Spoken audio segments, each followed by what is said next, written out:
Graywater Gardens lives up to its name, I thought, as I made my way up the damp concrete slabs bridging across the stagnant pond.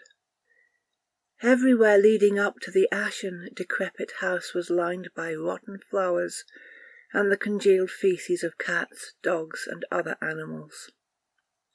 The water itself looked like it had remained the same for centuries. This place is dead, as dead as I am.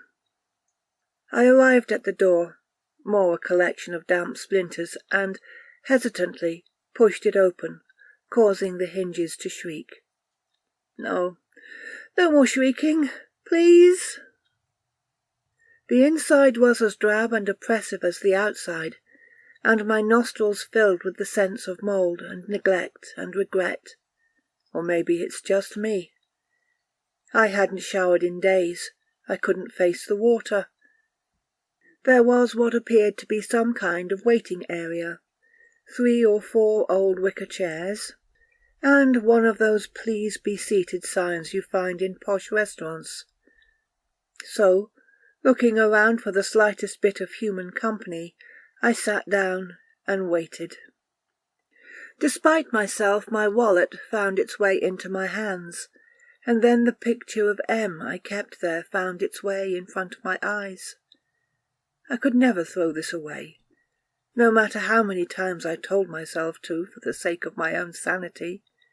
But I couldn't.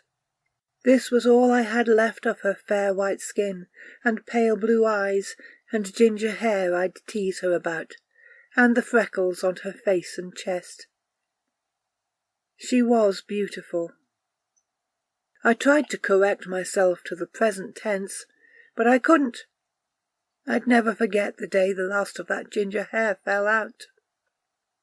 A cough brought me back to reality, and I looked, blinking back tears, to see an old man, bald and bearded and stooped over, grinning through a mouth of yellow teeth. His clothes were as grey and wiry as the hairs on his face, like he was Graywater Gardens in human form. Even his right eye was grey. The left was just a black, empty socket, with the eyelid hanging over it forlornly. "You have an appointment?" He spoke like he hadn't used his voice in years. "Yes, I have a secret. I want to deposit it." "I know you do," he said. He let me grasp for words, wondering how the hell he knew when he said, "You wouldn't be here for any other reason, would you?" He turned and beckoned me to follow him into the back room. I gazed at the picture of M one last time. "I love you." Then I slid it back in my wallet, and did as I was bid. The room was more of the same, grey and wet and rotting and horrid. The only remarkable feature was the huge, hefty ledger on an antique wooden table, next to a plain steel chalice, and in the middle of the room was a concrete pool only a few feet across, filled with the same stagnant grey water from the ponds outside. The old man opened the ledger. "You wish to deposit a secret?" he asked, perhaps as a formality. Or maybe he's playing with me. "Yes," I said. "Your name?" I told him. "Excellent. Then let's begin." He picked up the chalice and moved to the pool. He bent down, agonizingly slow, but eventually he filled the cup and shuffled over to me. "Drink the water," he told me, a grin playing upon his old and papery lips as he pushed the cup into my hand.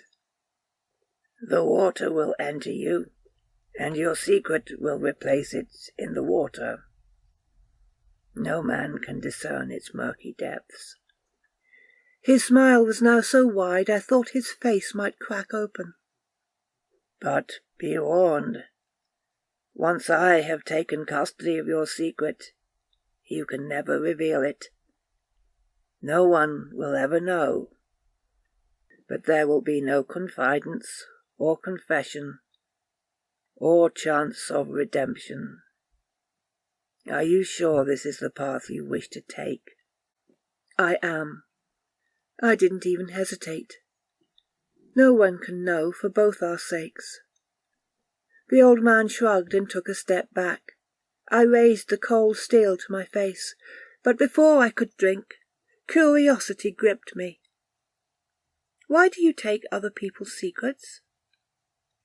In the world of the blind, he laughed, raspy and throaty, and tapped at his missing eye.